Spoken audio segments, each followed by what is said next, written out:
Olá, eu sou a professora Nathalie Menini. É uma satisfação participar desse evento. E na apresentação de hoje, eu elenquei como tema os povos ciganos, que historicamente foram estigmatizados no mundo ibero-americano e invisibilizados nos estudos das ciências humanas. Atualmente, cerca de 10 milhões de pessoas ciganas vivem no continente europeu. E, de acordo com as agências internacionais, os povos ciganos constituem a minoria étnica mais vulnerável à discriminação nos Estados-membros da União Europeia. Em Portugal, estima-se que existam entre 40 mil e 60 mil pessoas ciganas. Aqui no Brasil, a população cigana brasileira é estimada entre 800 mil a 1 milhão de pessoas e está presente em todas as regiões do país. Em termos de políticas públicas, os povos ciganos incluem a categoria dos povos e comunidades tradicionais brasileiros, que atualmente reivindicam reconhecimento e direitos sociais. Então, diante desse cenário, convém questionar historicamente de onde vem o termo ciganos. E aí eu vou dialogar com Leonardo Piazzeri, que traz a seguinte reflexão: o anticiganismo combate os ciganos, mas para combatê-los precisou primeiro inventá-los. E, de fato, o termo cigano foi inventado pelos europeus para designar os povos nômades que, durante o século XV, começaram a entrar na Península Ibérica. Naquela época, acreditava-se que esses nômades eram originários do Egito e da Grécia. Por isso foram chamados de ritanos pelos espanhóis e ciganos em Portugal. Na verdade, os povos ciganos se autodenominam povos Roma, que designa um conjunto de populações diversas que possuem em comum a origem milenar hindu e a língua romani, originária do noroeste do subcontinente indiano. Então, existe uma grande pluralidade étnica entre os povos ciganos. E quando falamos de povos ciganos, estamos utilizando o exônimo para povos Roma. Ao longo dos séculos, os povos Roma sofreram diversas perseguições e diásporas, né? O que seriam as diásporas? Os deslocamentos forçados, que resultaram nas múltiplas etnicidades dos países que historicamente contam com a sua presença. Na contemporaneidade, essa diversidade étnica é abrigada em três principais grupos no Ocidente: Calon, Rom e Sint. Nessa apresentação, estamos a falar dos povos calons, que são predominantes na Península Ibérica e na América Latina. A chegada dos povos calons ao Brasil se iniciou no século XVI, como degredados do Reino de Portugal. Então, estamos falando de uma presença histórica no Brasil. Desse modo, surge uma importante questão. Se a participação cigana na formação histórica do Brasil se iniciou nos tempos coloniais, por que essa história é tão pouco abordada? Por que conhecemos tão pouco sobre a historicidade dos povos ciganos?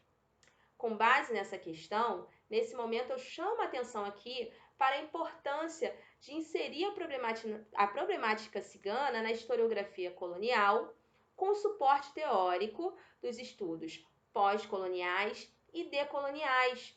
Esses estudos auxiliam na problematização das fontes históricas, leis, decretos régios, cartas oficiais, correspondências ultramarinas. Sem dúvida, a epistemologia decolonial colabora com uma releitura crítica dos eixos de colonialidade do poder que influenciaram a produção de uma vasta legislação anticigana no Reino de Portugal e a constante política de repressão aos povos calons nos sertões da colônia. Então, a partir dessa escolha teórico-metodológica que eu estou apresentando, se torna possível a produção da discussão historiográfica. Então, para iniciar uma discussão sobre esse tema, é preciso compreender que a presença cigana na América se originou através das penas de degredo, regulamentadas nas ordenações do Reino de Portugal, que estiveram em vigor entre 1447 e 1852. Nessas ordenações, para os ciganos considerados naturais do reino, ou seja, os ciganos considerados nascidos em Portugal, foram regulamentadas as penas de açoites. Então, os açoitamentos foram penas frequentes aplicadas aos povos ciganos, e também o degredo, né, a expulsão do espaço metropolitano com degredo para as colônias ultramarinas portuguesas.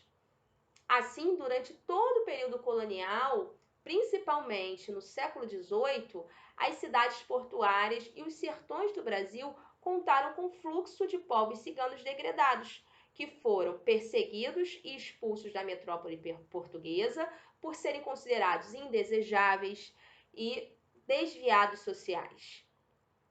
As cartas oficiais que eu localizei na base do projeto Resgate do Arquivo Histórico Ultramarino e no Arquivo Nacional, sediado no Rio de Janeiro, atestam que diversos grupos ciganos desembarcados nas cidades de Salvador e do Rio de Janeiro fugiam para os sertões da Bahia, de Pernambuco, de Minas Gerais e também para os sertões fluminenses.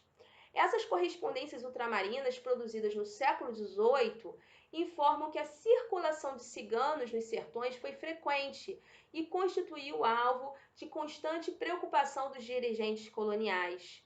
As autoridades coloniais se queixavam constantemente sobre a presença de ciganos, sobre a circulação de ranchos ciganos nos sertões. Os oficiais da Câmara de Salvador, em 1755, se queixavam, por exemplo, dos ciganos que nos sertões da Bahia viviam, e agora eu vou fazer uma citação direta da fonte documental, monstruosamente à sua vontade, falando a geringonça, andando vagabundos em ranchos de famílias inteiras, comprando e vendendo cavalgaduras. Percebam, né, que essa presença cigana nos sertões passa então a ser uma constante preocupação para as autoridades na época. Essa fonte documental está no Arquivo Histórico Ultramarino, caixa 125, documento 9761. E eu quero destacar também aqui com vocês o incômodo com o que eles chamavam na época de geringonça, que se trata da xibe, a língua dos povos calões. Então, diante desse cenário, vamos compreender um pouco sobre as dinâmicas do sertão colonial, né? Como é que funcionavam essas dinâmicas? Então, vamos dialogar com a historiografia do sertão, né? Então, a ocupação do sertão ligou-se diretamente à violência contra os povos originários, sobretudo através das guerras justas, que resultaram no extermínio de etnias ameríndias inteiras aqui no que hoje a gente chama de Brasil. De acordo com a historiadora Hélida Conceição, a presença de populações dispersas nos sertões do Brasil se tornou uma preocupação para o projeto colonizador, que buscava criar vassalos, controlar os povos indígenas, destruir os quilombos e fazer com que a economia gerada pelos circuitos coloniais fosse revertida para o empreendimento metropolitano. Nesse cenário, a presença cigana nos sertões também passa a desestabilizar a ordem colonial que os poderes locais buscavam implementar nesses espaços, né, nos sertões. E aí convém mais uma questão para essa pesquisa. Como as territorialidades ciganas foram construídas nos sertões? Através do nomadismo, os ciganos entenderam o vasto território dos sertões como espaço de fuga do trabalho forçado imposto pelo degredo, e nessas regiões construíram territorialidades através de seus ranchos, que poderiam ser fixos, e também ranchos nômades pelos sertões. E aí, em diálogo com Rodrigo Teixeira, é interessante conceber os povos ciganos, os povos Roma, e mais especificamente aqui nessa apresentação, os povos calões, como uma cultura de fronteira, na medida em que as tendas, os acampamentos, a solidariedade entre as famílias configuravam elementos que tornavam portáteis os seus territórios no mundo colonial. As territorialidades ciganas nos sertões foram acompanhadas de inúmeras diligências de prisões expedidas pelos dirigentes coloniais, que buscavam combater os arranchamentos e acusavam os povos ciganos de cometerem desordens por onde passavam. E aí, inúmeras cartas oficiais que eu consegui realizar transcrição no acervo do Arquivo Nacional, a palavra desordem, desordeiros, né, são utilizadas para designar os ciganos na época. Por outro lado, As pessoas ciganas entendiam as vastas áreas dos sertões de Pernambuco, Bahia, Minas Gerais, Rio de Janeiro como espaços de autonomia e de sobrevivência étnica, uma vez que essas regiões fronteiriças possibilitaram a reconstrução de seus ranchos e a consequente manutenção de seus traços culturais nômades. Então, essas áreas, né, que são denominadas como sertões, vão ser entendidas pelos povos calões da época como espaços possíveis para sua manutenção étnica, para sua sobrevivência étnica, para reconstrução de territorialidades, né, para redefinições étnicas que também vão ocorrer no mundo colonial. Essas discussões colaboram para tecer os caminhos ciganos na historiografia colonial e para dar visibilidade à participação cigana na história dos sertões, tendo em vista que a história cigana é pouco aprofundada, pouco considerada no meio acadêmico e, consequentemente, a história cigana não chega nos bancos escolares, né? A cultura cigana, a história dos povos ciganos permanece sendo apagada, invisibilizada nos bancos escolares brasileiros. Então, nesse sentido, essa apresentação, resultado da minha pesquisa, também busca colaborar com conexões entre o ensino de história e a educação para as relações étnico-raciais.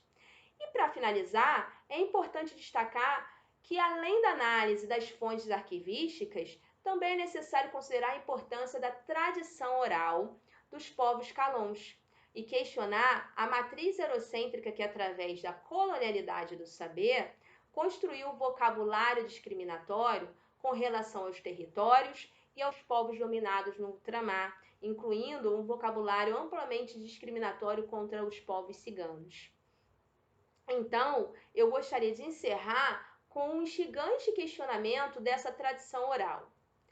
Não sei se nos perseguem porque somos nômades ou se somos nômades porque nos perseguem.